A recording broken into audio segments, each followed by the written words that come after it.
everybody. We've come to the end. Unfortunately, I am not compatible with the Supreme Being, so I was unable to completely fuse their soul into my own body. However, being able to glean all this from them is exciting enough.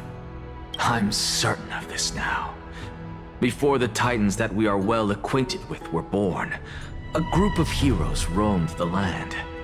These heroes followed a prophecy and took possession of divine authorities one by one, until they eventually became the pantheon of the New World. Just like the flame chase journey of today, Amphoreus' history is cyclical in nature.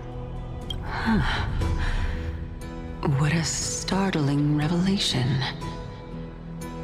This means that the demigods, who bear the core flames, will also become the new Titans at the world's end, thereby shaping a new world?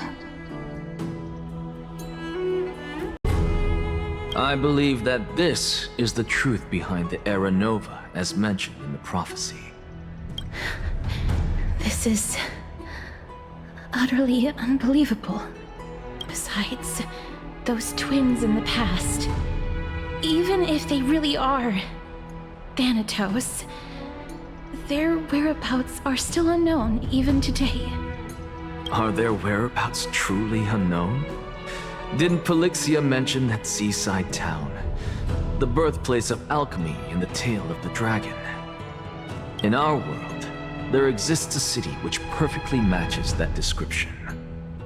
Styxia. But the people there worship Lagusa and bear no relation to Thanatos. I have also never been to that place, as in the time of Idonia, it had long turned into underwater ruins. Take this. This is... the Nusporist masterpiece, the Philosopher's Stone. It was made by transmuting all of the sages' wisdom into a single entity, with their flesh and blood as its foundation. Remember, I've mentioned before that the art of alchemy is all about conversion, tempering, and ascension. This process also applies to the pursuit of truth. Regardless of how unbelievable this sounds, the truths of the world have been refined from the impurities. Think about the story of the dragon. This stone will lead you to your real hometown, allowing you to reform the door to the Netherrealm and discover Thanatos' fate. You still look as confident in your victory as ever. But what if your conjecture is wrong? Simple. I shall merely admit to the entire world that my experiment was a failure. However, my line of thinking will not fail because I have already planted the seeds of doubt into the hearts of the masses. Actions speak louder than words, castorice. With the assembly about to begin, don't forget the promise you've made. I've already searched for so long. I'm willing to try one more time. While we converse, her life is also slowly slipping away. But before I leave, I have another question. What exactly did we witness just now?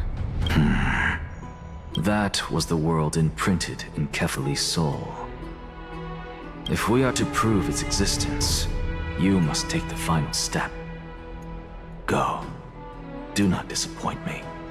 I understand. Hey, child of humanity. Don't get antsy. I still remember the question you posed to me. As a scholar, I do not wish to offer up ambiguous conclusions. Let's discuss this topic again when she manages to find the evidence. I merely wanted to ask, was that stone transmuted from your heart? If so, rebirth is no longer an option for you. Why not? When I was a child, I lost someone dear to me. When I was a teenager, I lost my faith. A while back, although you saved my life, I also lost my soul in the process. Now I'm merely forsaking my body. What's the big deal? Why are you always finding ways to die? Isn't it good to be alive? This is but a necessary sacrifice on my path to transform into the purest of them all. Can someone who's dead even claim to be the purest of them all? Furthermore, if your hypothesis is proven correct, does it not just confirm that the myths are true, and thereby invalidate all your theories? No, it's just the opposite. If my hypothesis is correct, it means that I can actually ascend to godhood and reshape this absurd world that you all have created.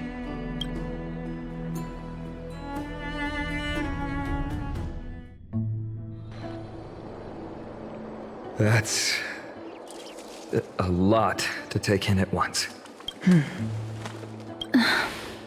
Lady Aglaia, please, let me explain. Go on.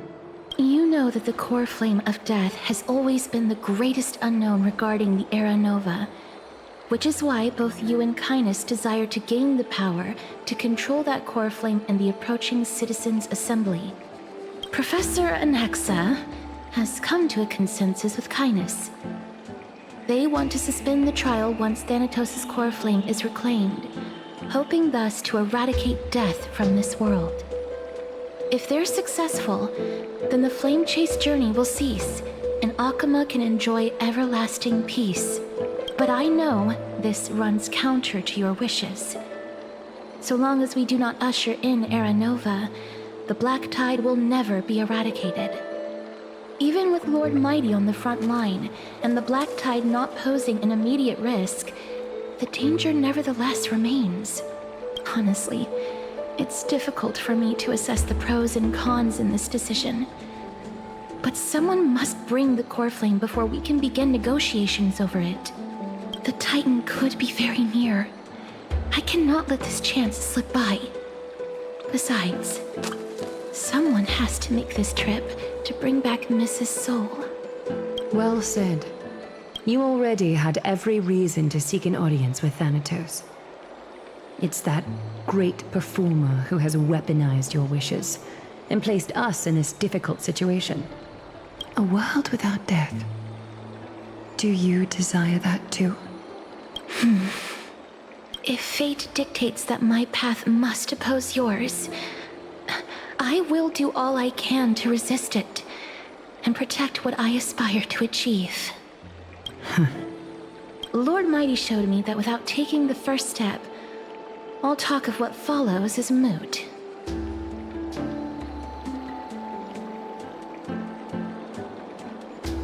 I am not going to punish her for that. I have always hoped to hear you speak your mind, Cass. And I am glad to have heard your true thoughts. Styxia. I visited that place in the past. Though it is now an island surrounded by the river of Soul's torrents, it's not hard to see its former splendor. Go. I will not stand in your way. As for you, you are someone who has cheated death.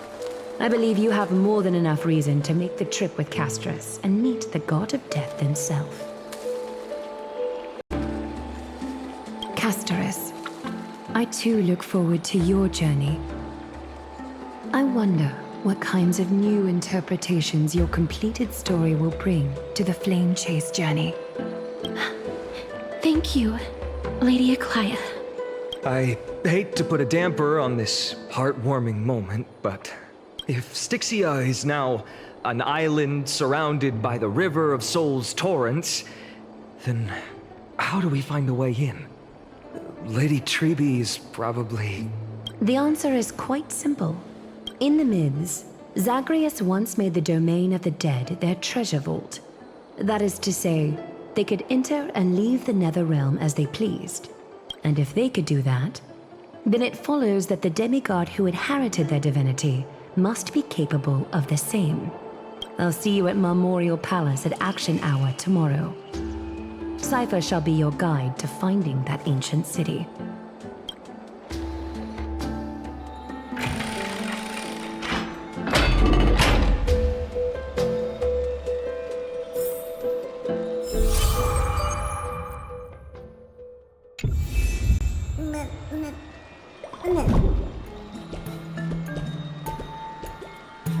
What they strive. Hey, Brent! Is the debate finally over? Did you win? What a glorious defeat. You sure know how to look on the bright side. Well, moving on. I was hard at work even while you were at the debate. I borrowed a mountain of books from Cass to see if I could find a way to solve your problem. Let's see. I still have only 32 books to go. Really? Oh, that's fantastic news. I knew it. Hard work always pays off. Especially if you're as diligent as ma'am. I feel like a huge burden has finally been lifted off my shoulders. Why are my eyelids so heavy all of a sudden? Oh, you're right. Then I'll go back to...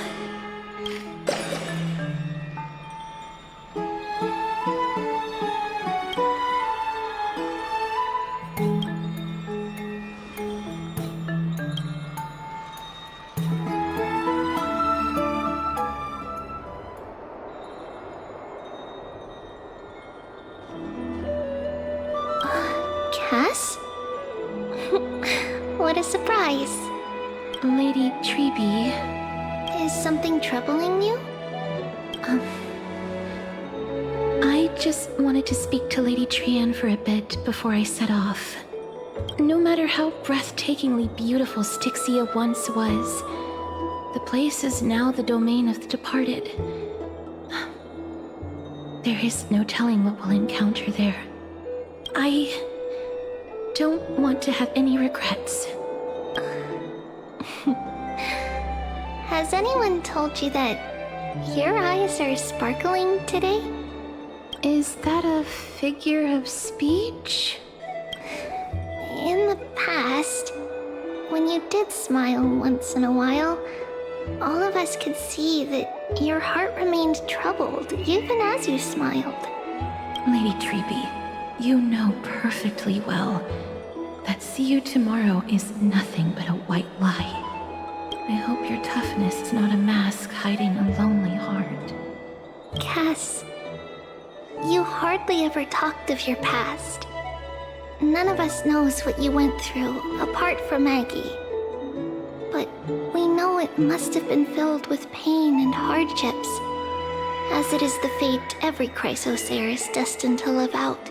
We are just happy for you that the core flame you're meant to inherit has finally surfaced. Isn't it a little too soon to say that? But you already know where tomorrow is, don't you?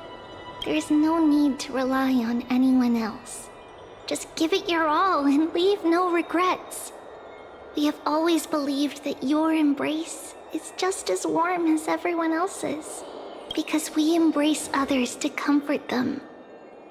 And Cass, you're the kindest Chrysosaur we know. Thank you, Lady Treeby. This feeling... it's hard to put into words. I suddenly found myself with so many wishes. So much I want to accomplish before setting off. Then go do it, Cass. Trian was actually working on a surprise gift for you. It's a pity she didn't get to finish it. But now Trinan and I are working on it, and we'll make sure to give it to you. So, let's meet back here when you return from Styxia. Safe travels. See you tomorrow!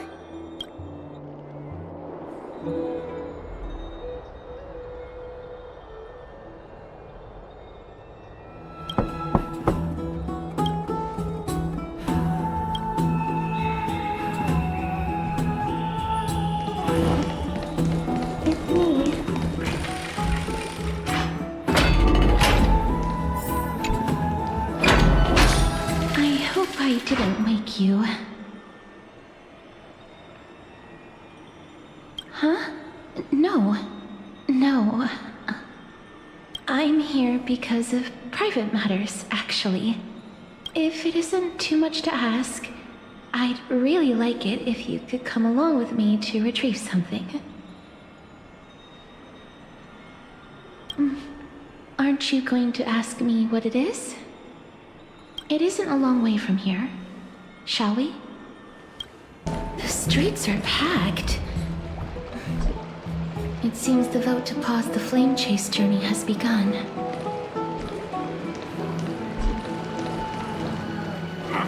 I want to vote! Tell me how I can vote! Take your ceramic shard engraved with the Kefali rune, select the Council of Elders in your heart, and pray silently until the shard registers your choice.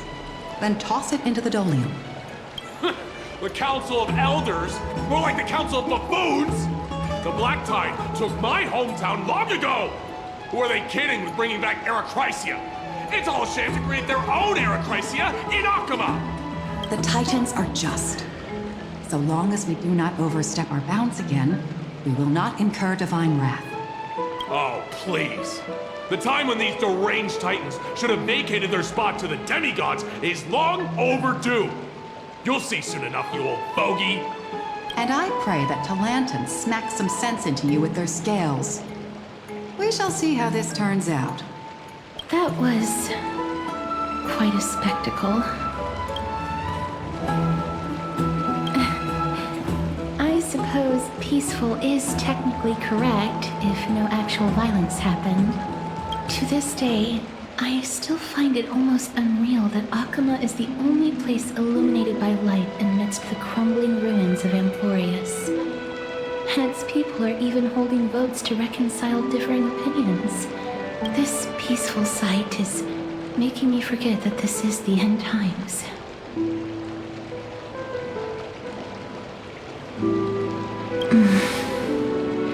Before coming here, I had lived for many years in Idonia, a city of rime and frost. The people there were devotees of Thanatos, and were well known for their unique burial rites and traditions. Traditions that I played a major role in. Yes. You now know me as the Mortician of Akama. But back in those days, I was Idonia's Maiden of War. I was trudging across the frosty plains on my own when the Idonians found me. They saw the curse in me as a blessing from Thanatos, and believed that my hands could correct the Arachrysia's mistake and lead them to meet the great god of death. They provided me shelter, but in return, I was expected to grant merciful deaths to war captives, prisoners bound for execution, and heroes alike.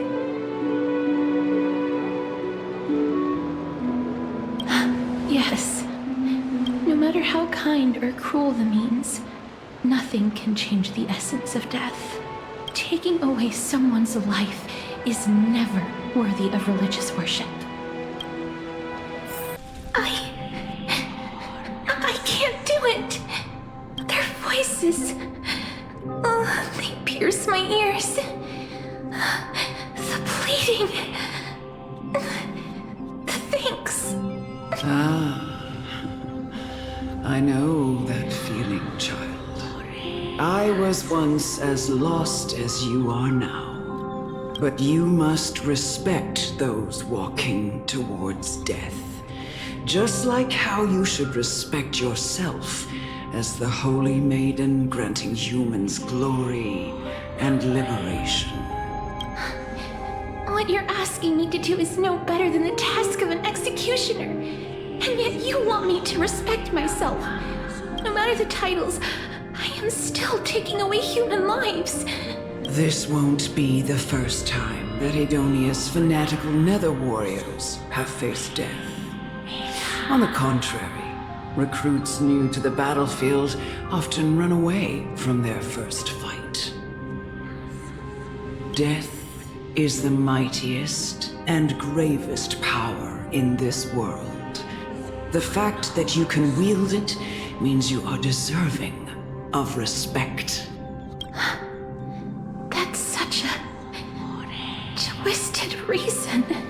Then let me tell you a story.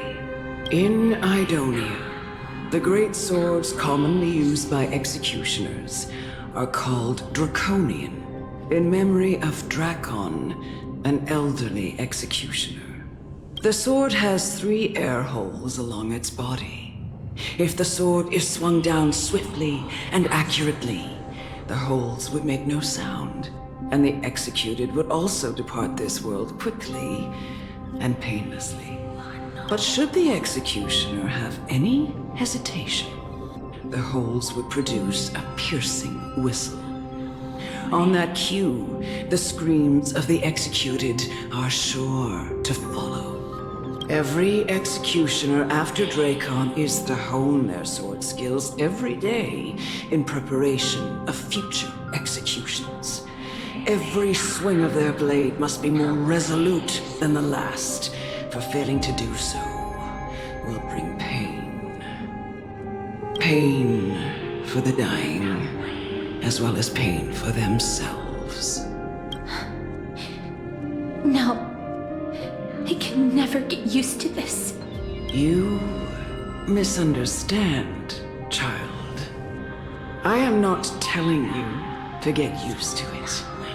I'm asking you to consider the source of the dead's suffering and use that knowledge to fortify your future touches with more and more determination. Go, walk with the dead and love them as you love life. Then you'll no longer hear those noises. Please, don't kill me. I don't want to die. No!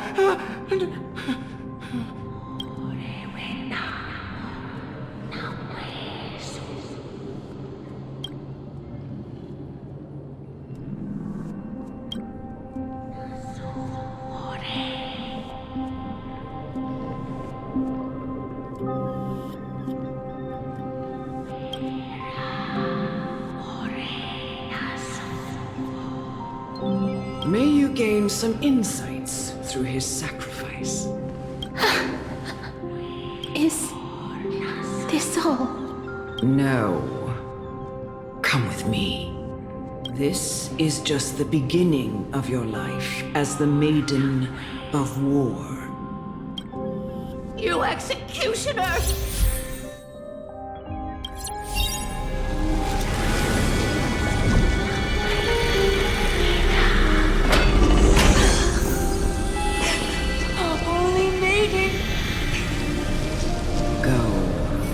Grant her glorious death.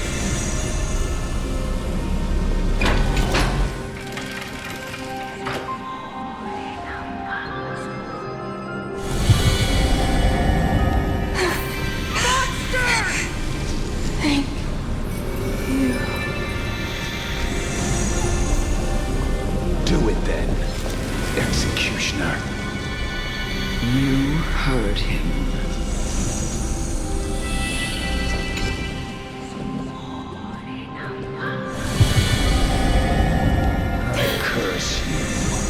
To live in eternal pain.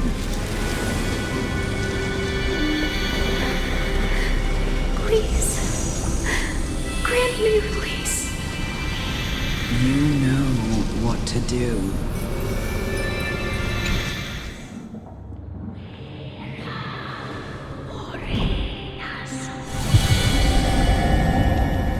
When will this ever end?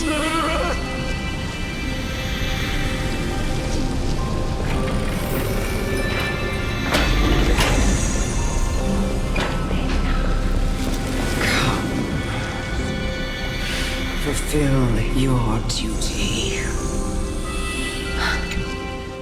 What are you trying to do with me? I have aged.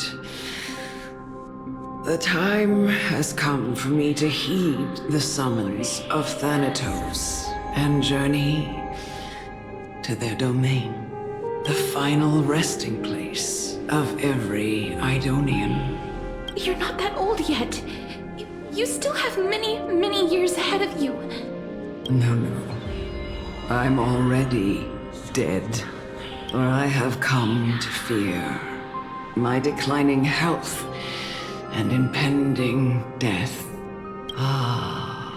Castorice, will you give me one last chance to charge towards fear and prove that I am no coward?